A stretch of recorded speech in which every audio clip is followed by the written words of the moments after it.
welcome to Conversations with Life. This is our ultimate episode.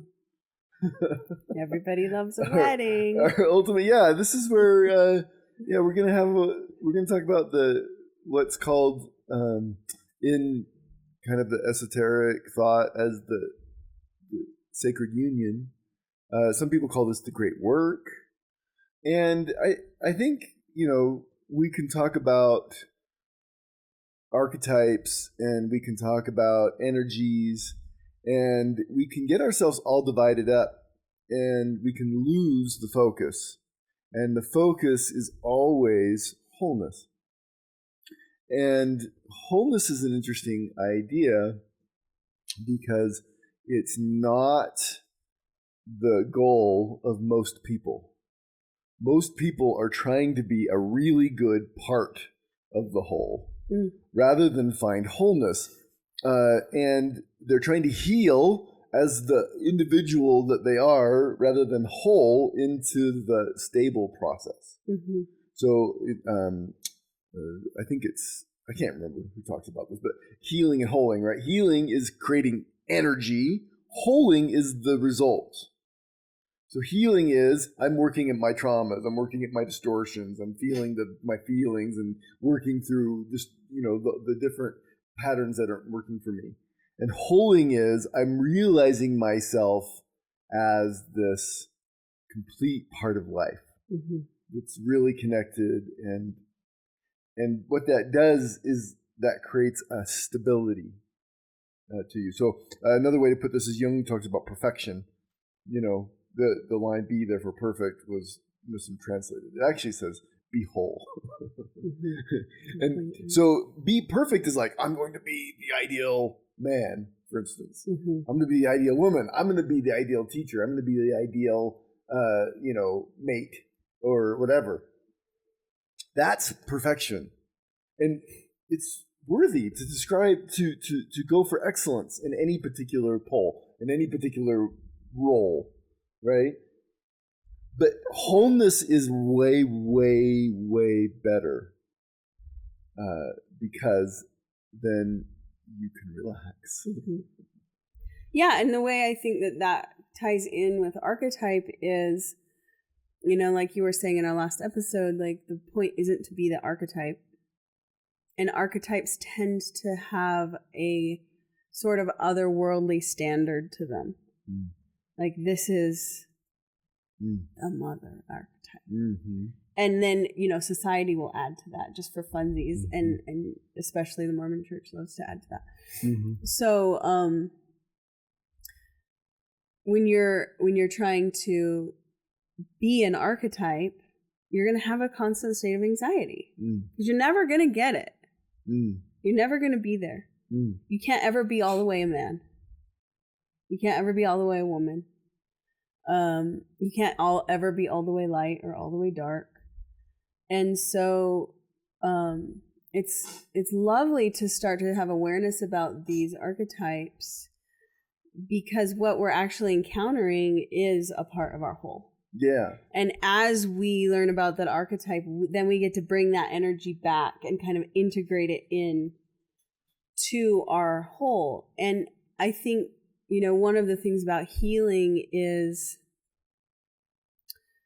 there's so much because of the toxicity of our culture, and you can say it's meant to be or toxic or whatever, but there's a brokenness to the psychological development of most humans in the first half of their lives. Mm-hmm. And so there are these holes where I think people were expected to match an archetype that they couldn't. Yeah. And it creates an energy block. So, with healing, it's almost like you're releasing yourself from the measurement or expectation with that archetype. But you also get to keep, what you did learn. Mm-hmm. I don't want to lay down everything that I learned by trying to be the perfect Mormon mom. Mm-hmm. But I do want to lay down the anxiety that I have to be that I have to identify as that. And so to me, a part of the divine union is, okay, either what archetype am I really resisting, or what archetype am I really defending? And then finding its counterpart and saying, I'm also that. And letting them both come in. And not that we have to identify as them, but they both get to have input in our everyday choices and responses. Well, it strikes me that we've done this monotheism is this idea that there's an ideal God. And for a lot of the Western world, it's male, of course, because we had to pick one. Right? So to pick an ideal, to have a mono God, you have to pick an ideal. So we picked an old white man. Yeah. Well, I mean, that's the question is like, who picked that? Because like, I very much doubt, like, go back and like the Jews weren't sitting there being like, it's a white dude. You know what I mean? Like they weren't that color. You're like it morphs, right? Like it started off as, I think we can quintessentially say it started off as man and as elder, right? Well, what they're doing is they're finding a place on the kind of the energy chart, and they're pinning, and it's very helpful. They're pinning a pin there, right? And whatever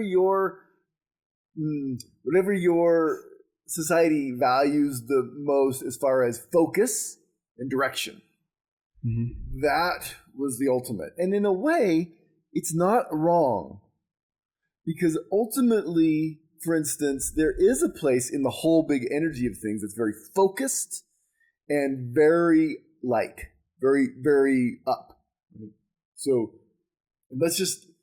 if we focus on that, it's really productive. And in fact, science took on the assumptions of monotheism.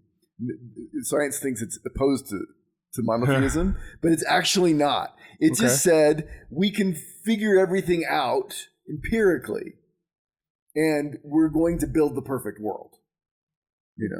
So enlightened despotism was one of the processes of this. Capitalism and communism all have the same materialistic end, and that is we're going to build a perfect world. It's going to be beautiful, and it's white and it's male, meaning it's light. And it's not white, but it's this up. It's this there's ideal. this assumption under that any amount of chaos or death is wrong. Yeah, because if things don't work, get rid of them. They're broken. Get rid of the broken things.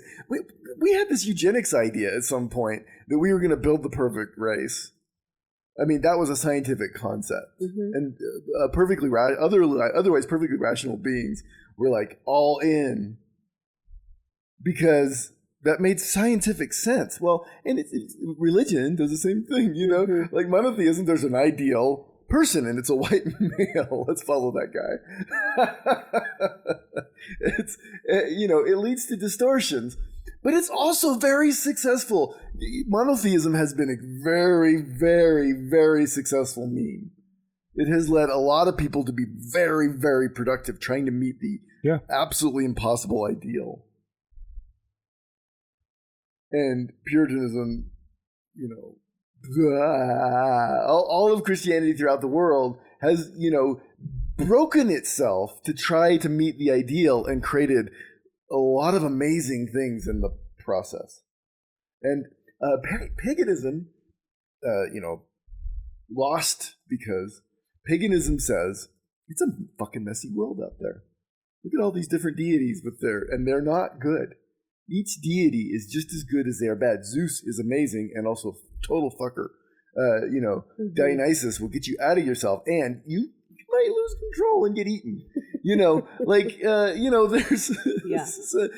the goddess of love is like, oh, this is beautiful, and she was born from the foam of the Titan's testes that fell in the ocean and created love. This is a tantric process from being chopped off by a scythe. Yeah, right. Yikes. There's first so much in vitro fertilization, baby. There is so much psychological validity in the fact that this was a mess. The human life is a mess, And for every place that we are masculine and focused, we are also open. And for every place that we are focused and light and directed, we are also dark and unprocessed and dissolute, and beautiful, in that dissolution. So yeah, it's interesting to think of this in terms of like nervous system regulation and learning. So, one of the big things I'm sure you guys come across as educators, and I came across as a home educator, was that children aren't going to learn if they don't feel safe. If their nervous systems aren't regulated, you might as well be talking to a wall. So helping kids get their basic needs met and find regulation is going to make the learning and behavioral situation better. Way more than trying to control their behavior or trying to teach them differently or whatever. It's like, okay, can you get them regulated? And it's almost like that was a part of the game with the whole, white man patriarchy thing, is going a little bit overboard on the safety and nervous system regulation side, almost to develop a level of consciousness that is out beyond what our human bodies can actually handle.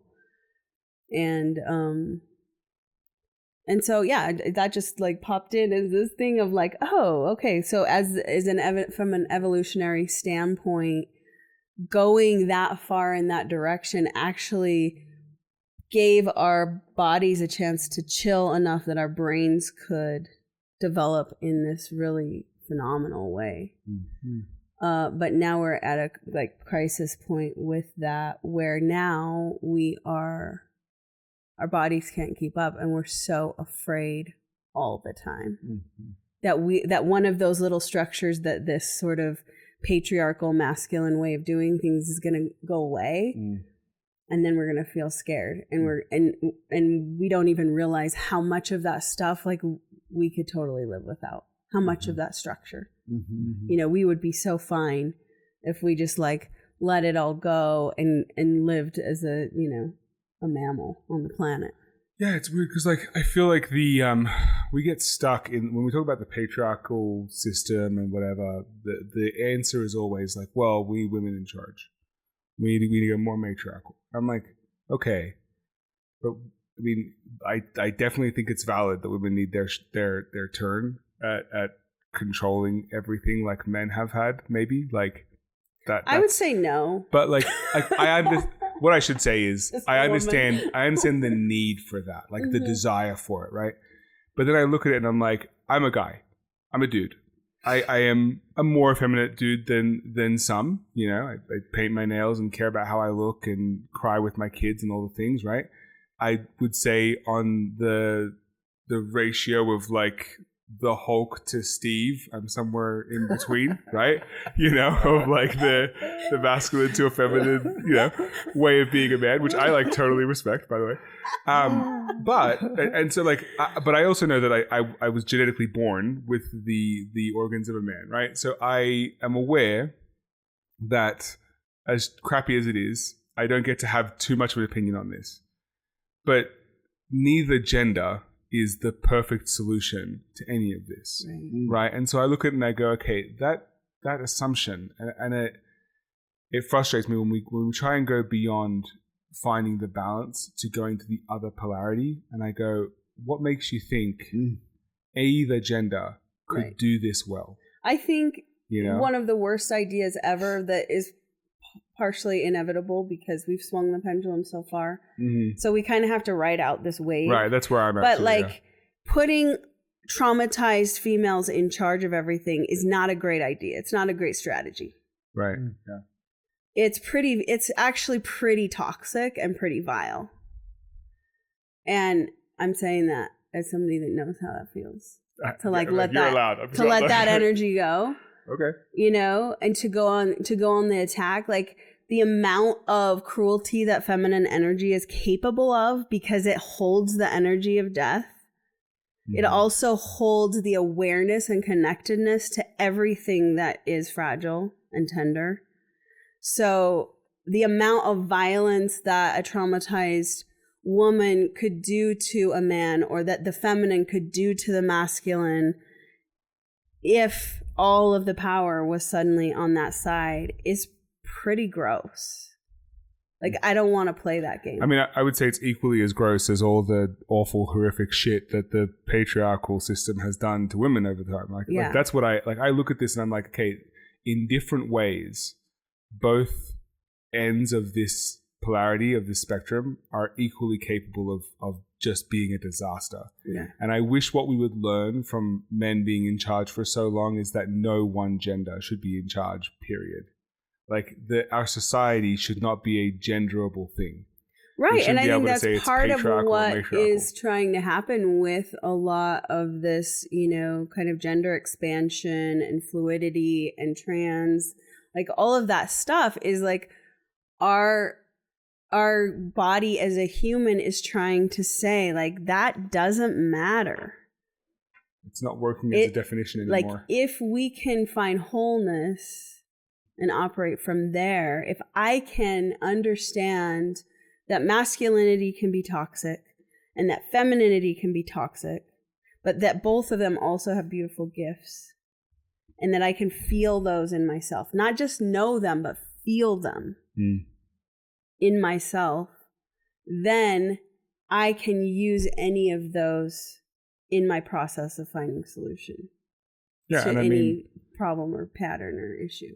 The strengths of one really well counterbalance the weakness of the other. So like if you can live in that middle space, whether that's, because your company has an equal number of male or female board members, or because you as a person are trying to honor both your feminine and masculine nature, but like when they work in harmony, they're a perfect system in balance. Like if you can get them to a point where you're in the middle of them, the practical impatience of the masculine pairs beautifully with the foresight and like patience of the feminine. Like it does really well. So, that's my little rant about in a way, everything that happens is polar.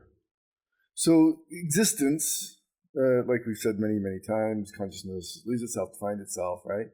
But things happen on a pole. If you look at everything that exists, it has a polar process. It has a negative pole, has a positive pole, right? And when we experience lots of energy in it, when the energy is stable or not stable, we make stable energy unstable so we can use it. That's the process of electricity, but everything is in that same thing. It both has a specific definition and a part of it. It has to be a part of everything, right? So everything is that. Now, if we focus on one of those poles, so for instance, if I decided to be evil, which some people do, right? Satanists, whatever, they're like, hey, the real power over here is in understanding how things are, how we dissolve things. That gets us beyond reality. And they're right? In a way. That's, the dark. People always wonder why people want to be dark. Why would you want to be dark? Why would you want to be a Satanist? Well, it's because the other side is bullshit. So you can look at the other side and say they're bullshit. And if you're Christian, you can look at the people who are, worshiping anti-life or whatever and saying, bullshit, that's not true. See, why would I want to be a man? Because I could both use and, I guess, not be the other. I could, somebody else can be my emotions for me, but the truth is that everything that happens and everything that is polar all the time. There's no act I do that has a positive pole, like a direction of focus, that doesn't bring all of life with it. And if I'm not conscious of that all of life part is going to fuck me up, So for instance, we produce all sorts of things out of plastic. Because plastic is so useful. We can just create chemicals out of our asses. Well, out of our, scientific asses. And just build all sorts of how many new polymers are created today. And we can create all sorts of wonderful things with that. And now there's miles and miles and miles of that shit floating in the ocean. And eventually it'll get into our blood. It has actually found plastic in human blood because it's going to dissolve to a point where it gets into our ecosystem and probably will fuck things up. And probably, maybe some of the hormonal problems that people are having, the health problems are probably already that, so I did something very useful. I created plastic. And in its wake is this complete nonsense. Garbage Island. Garbage Island. And when is that problem going to stop? Are we slowing down on the plastic? No, we are fucking doubling down on that shit. Mm-hmm. You know, we're going to create a plastic net to scoop up our plastic garbage and shoot it into the sun or some shit. Yeah. You know, we're going to have to find a focused direction. We're going to have to find an answer that, because now, if we were paying attention to all that at the same time, we might discover plastic, and we might also realize the cost. And the cost, the connection, our connection to all things, right? And our dissolution of our own ambition, right? In that connection would balance itself out, right? And we would act in harmony. But see, life isn't like that. Life, we were meant to go one way or another. We were meant to experience ourselves dark or light, masculine or feminine, so that we could disappreciate the other side, and so that then we could come back and appreciate the fact that wholeness is really important. Yeah, I mean, I think it's like the old saying of like opposition in all things, that kind of idea. Like you only can understand what light is if you've experienced darkness, that whole mentality, right? Like consciousness would not be able to explore itself or meet itself if we didn't go to the extremes. If you're in the middle, where do you look, right? Like you need to go all the way to one side and blow yourself up in order to even tell yourself to turn around and go the other direction. And like to me, it's like if you were plopped into a maze and you just stayed in the middle of the maze, you're never going to know what the maze looks like. We kind of have to go and explore all the craziness. And we're set up that way. Like we're set up with a desire to define ourselves, which essentially forces us into extremes to find the limits of ourselves. And like how else would a divine, united, whatever grand consciousness have set this system up?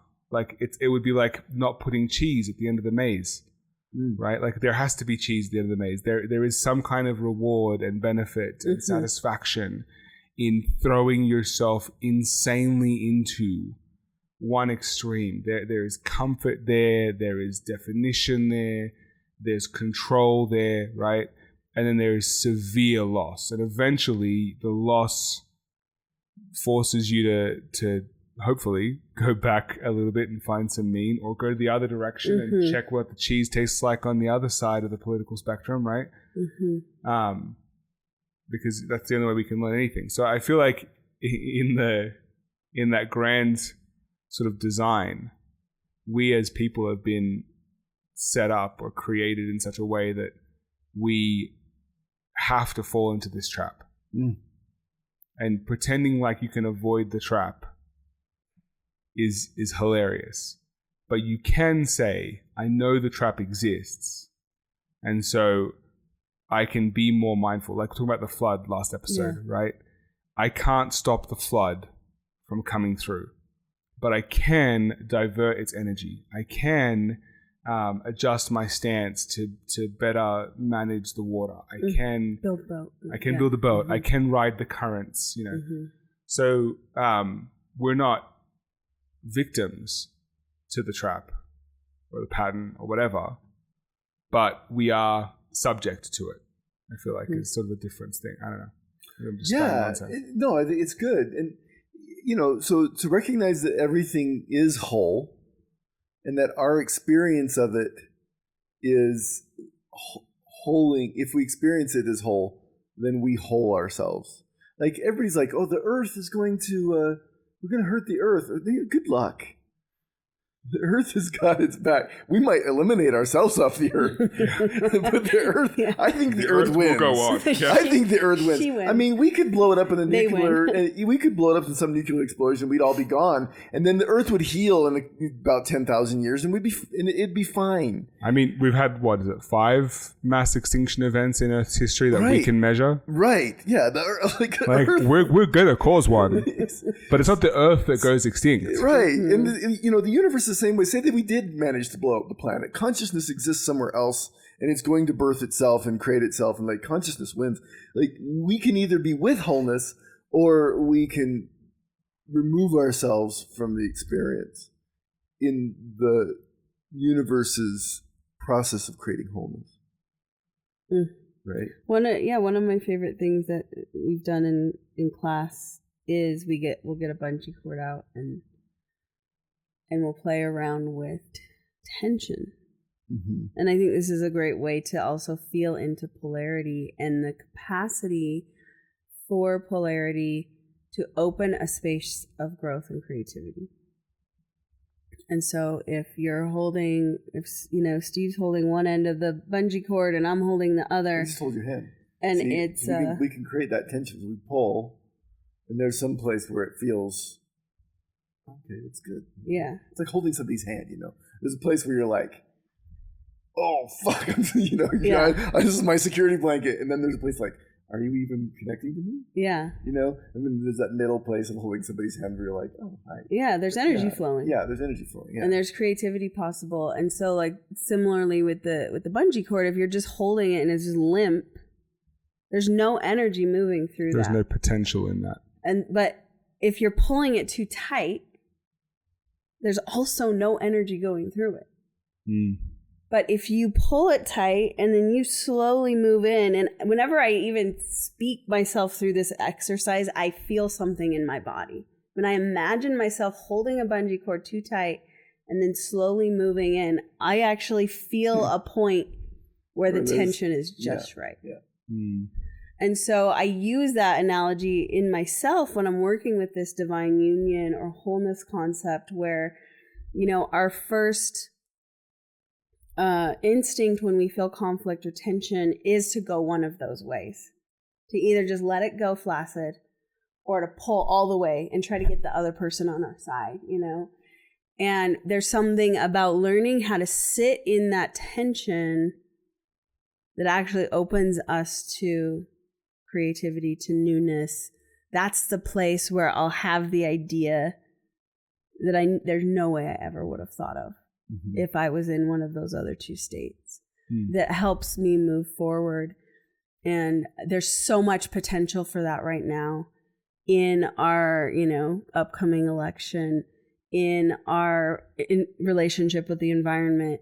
And then all of that is going on inside ourselves as well on this more micro scale. And so just to feel something there that is problematic or that has a charge to it, and see how we're trying to defend or identify with that.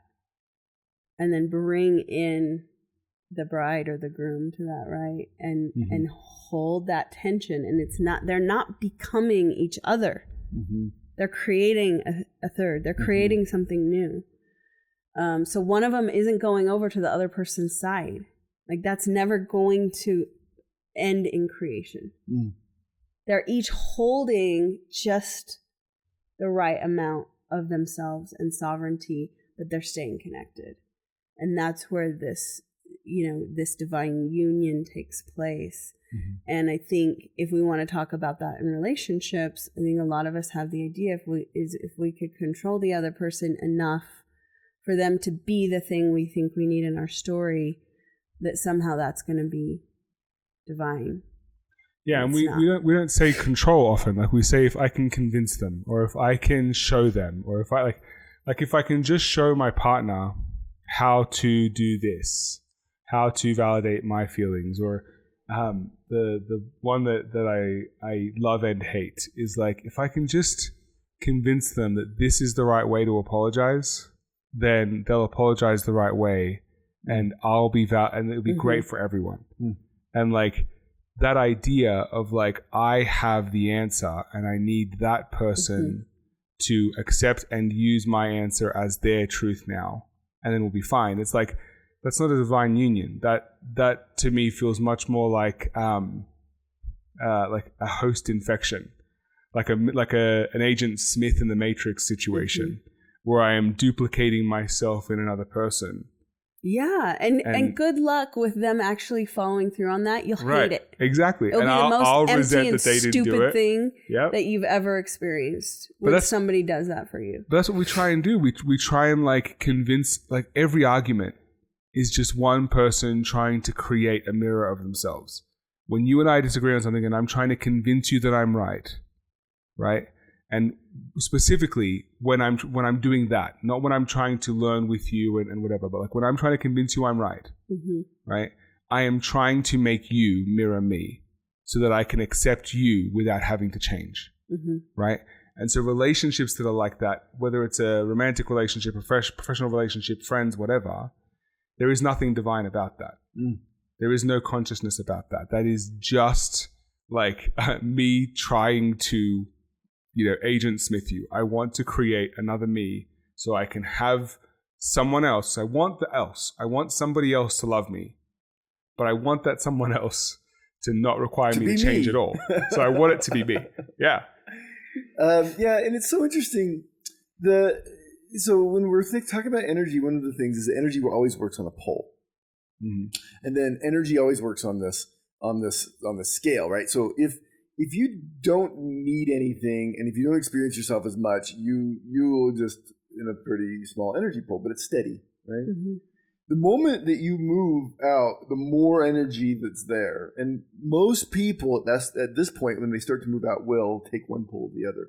Because short term, it's easier to take one pole and not experience yourself as your full. Right? What happens is after a while, you realize that has a lot of energy in it, but it's empty. I can win the argument and lose my life. I can lose the connection. And lose the connection, right? If I can be totally right and totally wrong at the same time, but if I am curious and stay open at the same time that I stay focused, if I open to everything and I'm curious at the same time that I am holding a bigger perspective, or I'm confident in myself, right? Like I look at those things like I'm sure of myself and I am open to other. Right. And I move any pole, right? It doesn't matter. Like, why do people pick a sport team that they want to root for? Because they want to win. No. Right, because your team is never always going to win. You want to lose just as much as you want to win. Because losing makes winning cooler. Right? Like, you want to experience both. If you don't experience both, I mean, there's people who have been rooting for the same sports team for 15 years and paying lots of money and getting season tickets and jerseys and shit. And that team hasn't had a winning record. Because someday they might. And when they do, oh my God. Story. The payoff on what that a story. It's going to be insane. One of the things I just said in one of the myth reclamation project I'm doing is that consciousness loves a good story because it has those poles. It has both the known and I can do it and the I don't know and I'm fucked. And we want all of that in our life, right? It's hard to say to somebody that you want all the terrible things that have ever happened to you. Consciousness, something in you, does want the full experience, however bad and awful and life-negating and painful and terrible, full of terror that it can be. Something in you gets off on that, right? Existential king, and something in you wants it to be perfect and glorious and brightful and beautiful and stainless. And both of those are so good. Now, the thing is, can we just realize that? And the question about the divine marriage is always this: are you ready for this ride? Because when you decide not to be one or the other, you'll start to contain so much energy that you're going to feel like you're crazy. This is an energy mechanism. The reason why we do shadow work is not to get rid of the shadow so that we can just inherit the light. It's so that we can so the energy can find its full pole. Because if I only have negative energy, right? So let's say we have alternating current, right? If I'm only on this side, right, I'm going to be buzzed when it's good, but I'm going to not experience the down. So little shots, right? If I hold the whole pole as me, death and life, masculine, feminine, all the things, Yee-hee! So, I mean, it's a much I'm bigger putting container. And if energy fills whatever container it's in, because I think that's what it comes down to. Yeah. Every container you put energy in, it will fill. There is infinite energy out there. And so the bigger your container, the more energy you feel, the more alive, the more wild, the more experienced, everything. And this is why we get married, and this is why we experience relationship. Because this person has a pole that I haven't experienced entirely. Masculine, feminine being the classic one, right? But also light and dark. So, you can picture, in the polarity kind of teachings, we picture this cross.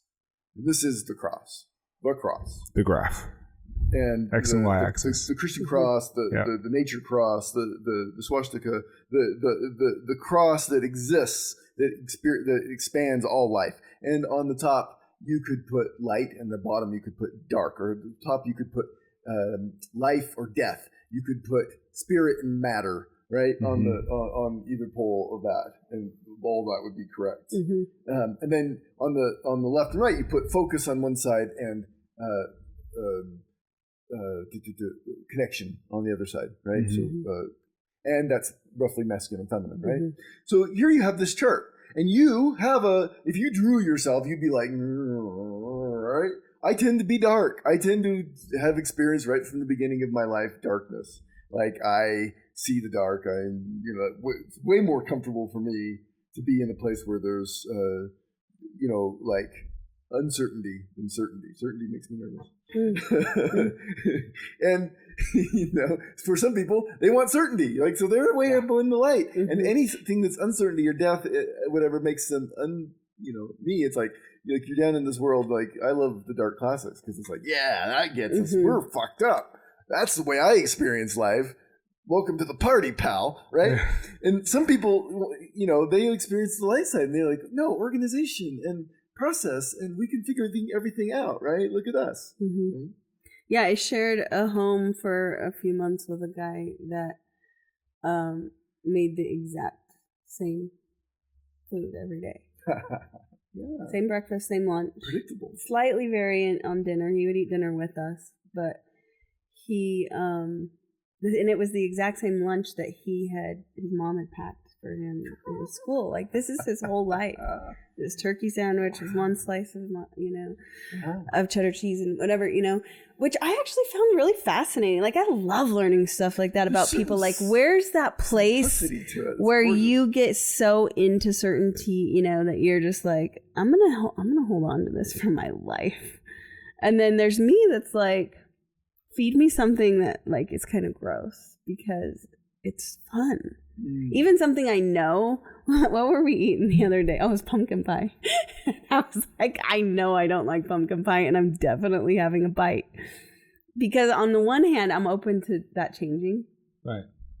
And on the other hand, if it doesn't, there's something cool about the sensation of like writhing in disgust. Because something doesn't taste good. Yeah. Like, I like that. That's interesting. Yeah, it's so interesting. I could probably do that. I could probably have the same thing for lunch and it'd be fine. But there's something about that is life denying at the same time as it is life affirming. You see that? Like, so interesting. So we want a big experience. People think they get married to make their lives easier. They don't. It's fucking BDSM all the time. You get married to somebody because they're difficult, because they're different than you. They say opposites attract. Like, there's a reason that's said. They do, because you don't want things to go well. You don't want that person to be obedient. Well, you want the obedience, but you want the tension of them not being obedient. Because otherwise it's not interesting, and you'll lose interest in the relationship dies. That's why relationships have a cycle. They go about 7 years, and then people are like, yeah, because all the things have been explored, the differences, whatever. It's kind of like there's a known at that point, and that known is just boring. And unless that couple finds their own unknown, does their own work, finds their own container, whatever, they'll stop being interested in travels each other. A little, yeah. It has to go somewhere else, right? Like, it's super interesting. All these things are fascinating, but the internal process is even more fascinating, because when you decide that you're going to get married in yourself, you're asking for it.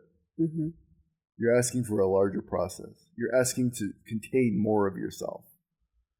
And that's what ultimately the great work is that I am going to contain as much of myself and as much of life as I can with intention. And just like a marriage, you know, just like an outside marriage, in a way, it's going to be joyful. It's going to be blissful. It's going to be purposeful. It's going to be awesome. It's going to be, there's a container here now. And it's going to be messy. Yeah. There's things about yourself that you're asking to know that you might not want to know. Mm-hmm. There's things. Keith's over there with that North Node thing, just going like, oh. I'm learning way too much about myself today. Like, I'm just like, can I just fucking go back to bed? Like, I'm just. Yeah. I feel like there's a thing, right? So, Steve, like what you're saying is true on a really primal level. Yeah. Deep down, I want the tension of my opposite. I want to expand. I want to experience. But it also fucking sucks sometimes. Yeah. And it hurts. And so sometimes I want my partner to say sorry the way I hear sorry. Yeah. Right? And so it's like there is so much tension, not just in the relationship chosen partner, but in the self when you're putting yourself up against someone like that. When you form a relationship, when you get married, you literally, like the whole, cultural philosophy of it is to become one, right? Yeah. You are mashing yourself into another human being. Slam any two objects together. Yeah. You're going to produce some fucking energy, right? Some sparks, some tension, some fire. Like that's how we made fire, right? We slammed rocks together. Like all of these things are what we're actually desiring. We want the pain of a relationship. And sometimes we cannot handle the pain of a relationship. And we want the pain of sometimes not being able to handle the pain of a relationship. Mm-hmm. But none of those things are conscious wants. If you were like, hey, Keith, what do you want in a partner? I wouldn't be like, someone who's going to fuck me up. Mm-hmm. Like, that's not what I would say. Yeah. Right? I'd be like, I want someone supportive and who understands the way I feel affection, blah, blah, blah. That's what I'm going to say to you consciously, because I can't, it takes something to get to a place where I can consciously accept that I want the challenge. Yeah. It takes something, doesn't it? It takes connecting down to your consciousness. It takes all this is held in consciousness. Consciousness creates a container in which you can mold yourself. And you think about it, consciousness created you because it wanted this same challenge. Mm. So it married Earth. So spirit married matter in you, so it could experience a whole set of things that it couldn't experience otherwise. And it kind of takes a freaky bastard to want to take things that are polar opposites and have them work together. God is a freaky bastard, right? It's a freaky game, that we're going to take oil and water and see if we can mix them. Mm-hmm. And then when they won't mix, we'll just try really hard, and then we'll kind of find some balance. We'll shake it really hard. And but ultimately that we do and can get to a place where we can hold that. And that is the great work. That is the spiritual effort of everything. Yoga means union. Guru means masculine, feminine, working together, right? The Christian ideal, the cross, ultimately represents these poles, light and dark, feminine, masculine. There is no Christ without an antichrist. There is no masculine without a feminine. There's none of this that exists apart from itself. Buddha sat under the tree and realized this and is like, oh, it's all a joke. I can actually just kind of like decouple myself from this whole thing, and I can see it better, see. But the point is not to get away from it. The point is to see it and be more of it. Mm-hmm. To embrace. Yeah, that's what I was saying before of like, you can accept that it's a trap. That doesn't mean you're getting out. Yeah. That means you can better navigate the trap. The trap. Ultimately, for instance, the relationship transcends itself.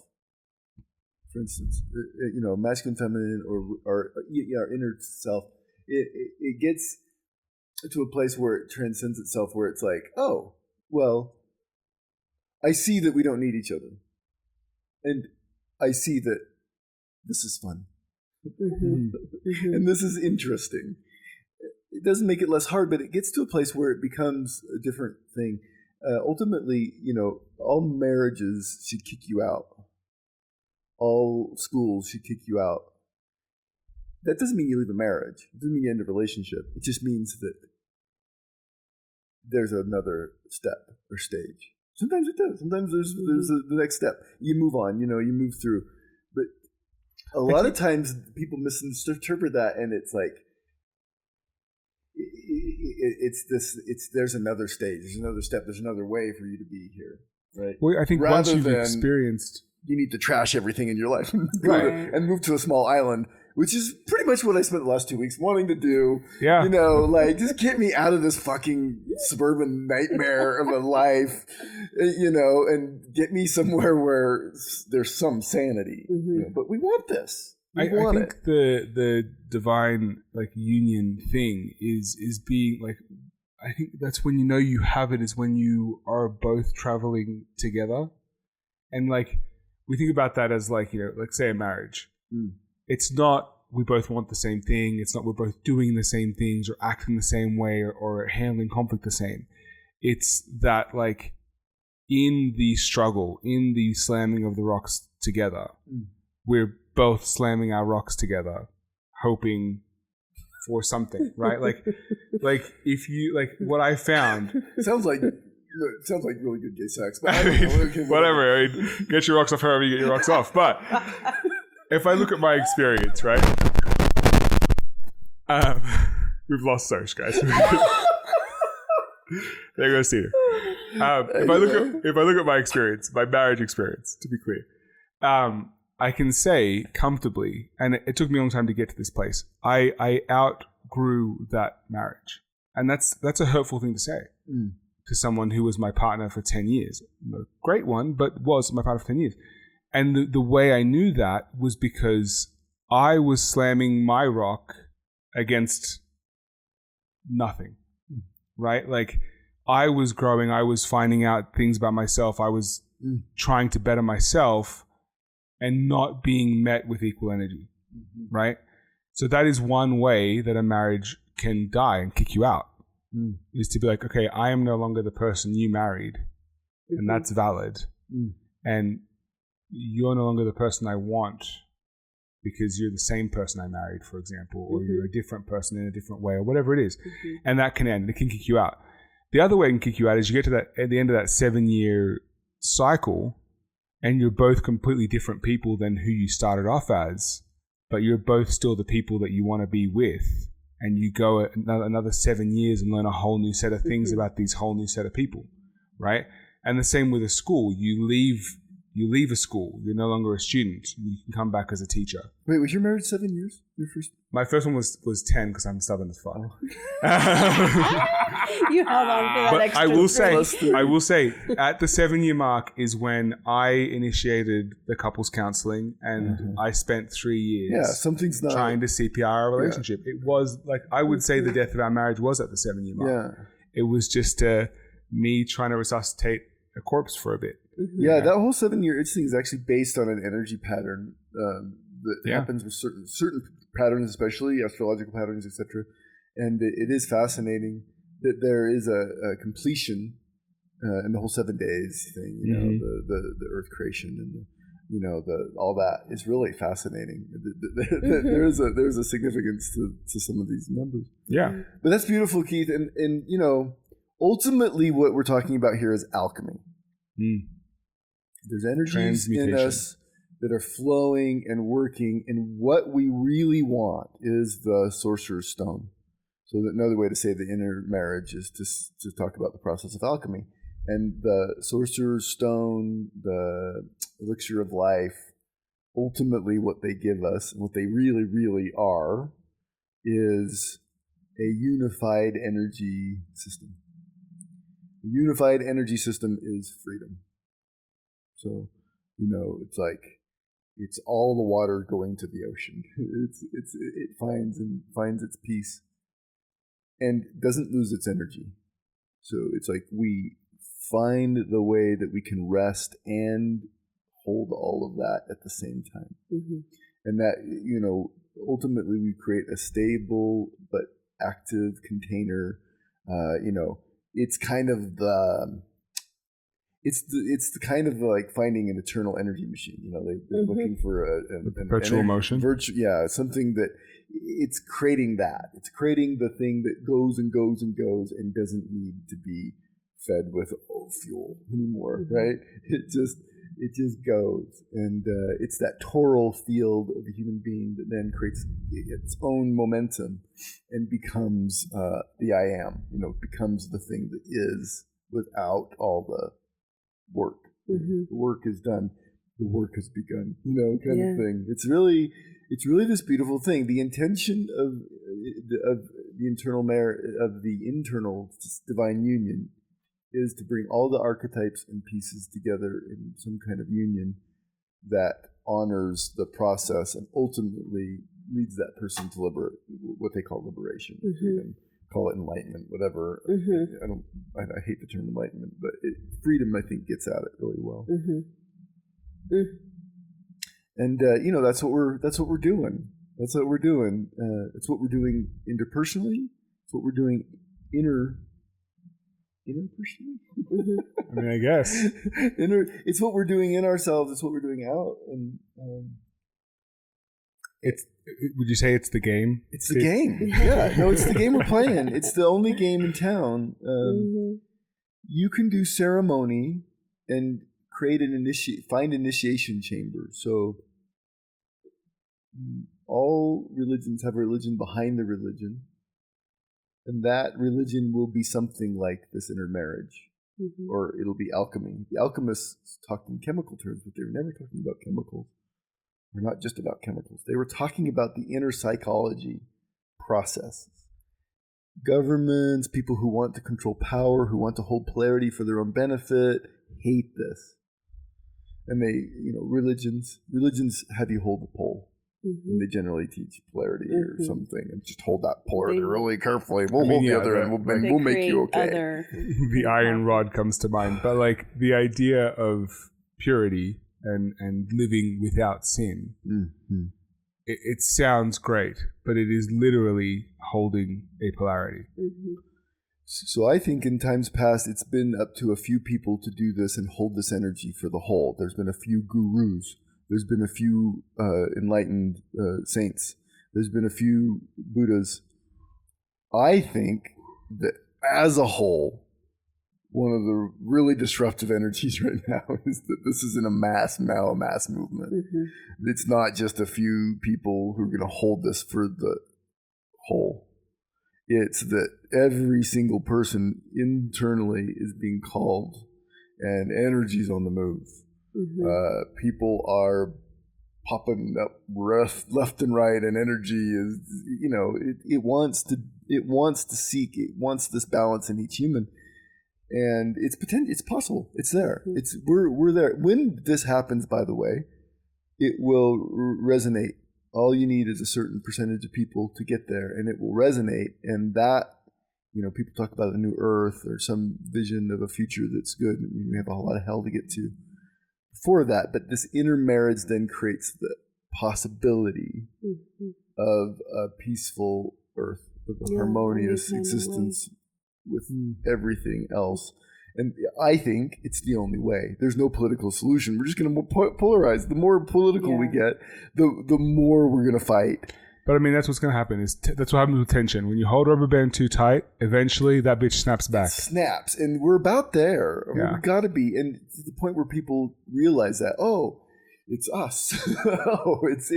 It's that our spiritual and economic and worlds are polarized to this alarming degree that's really unstable and sick, and we're going to it's not going to work until each person finds this pole. I had this really gorgeous marriage experience on a medicine trip this week, and the person that I was guiding was working with relationship issues, and he ended up being able to play out the I am my own universe and I control everything to its end on this trip. It was crazy. And it was so dumb and empty. By the end, he said it felt like soggy cereal was the descriptor. There was just no life in it. There was no joy in it, but he could control everything, right? Well, while he's going through this big, deep process, I'm on just a little bit of medicine, and I spent probably 4 hours trying to draw the flower of life in my journal. And it was really interesting because, you know, my tendency is almost the opposite of that. It's to lose myself in somebody else's center. It's to, you know, get away from my little universe. And I kept trying to draw circles because I knew it was a shape that's overlapping circles. Mm-hmm. And I was trying to not like look at any tutorials or anything. I really wanted to like figure this out and draw it myself. And so I'm drawing circles and they're just not, I cannot make this thing happen. Mm. And I go through all different ways. Like I start with just the shape of the flower. Okay, what's going on here? Couldn't do it. I tried drawing circles at all different angles to each other. Couldn't do it. And then all of a sudden, I saw the dots. So I saw a row of dots, and then I saw the row of dots below it, they were off by half. Mm. And that pattern repeated. And I was like, okay, here's something I can hold on to here. Mm-hmm. And then I just took one dot and I drew a circle around it. And all of a sudden it was like, oh, every dot is a center. Mm. And what happened at the end of that is I literally have like the flower of life is the, you know, underlying pattern of creation. Mm. And it's made from every circle, not just being its own center, but it's also interlinked with all of these other circles. Mm. And that just felt really like interesting and beautiful to have this person that I was guiding and myself kind of working on the same thing from different ends, but then finding this like, oh, life is more juicy when we do it together, but not too much together. Yeah. Well, one of the things about internal union is that it makes other union more possible. The experience of wholeness is not individual. Mm-hmm. But if it's not individual, it's not whole. Yeah. You know, and you know, we naturally connect from there. It's not a solitary thing. But there's a process that needs to happen that's solitary. And my God, why have you forsaken me? You know, like we have to move out of the realm of any almost like process. We have to know our own center. We have to hold it all the way up. But then we have to leave it. Yes. And then what happens? Then it just expands from there. It's not even about leaving it. It's like we find our own center, and then from there it just goes, you know. And then the life that we thought we could create just makes itself. You know, the peace that we thought we could have by strategy just finds itself. And you know, not to say that concerted, focused effort can't happen still, but I think that's the goal anyway. It's the idea. Cool.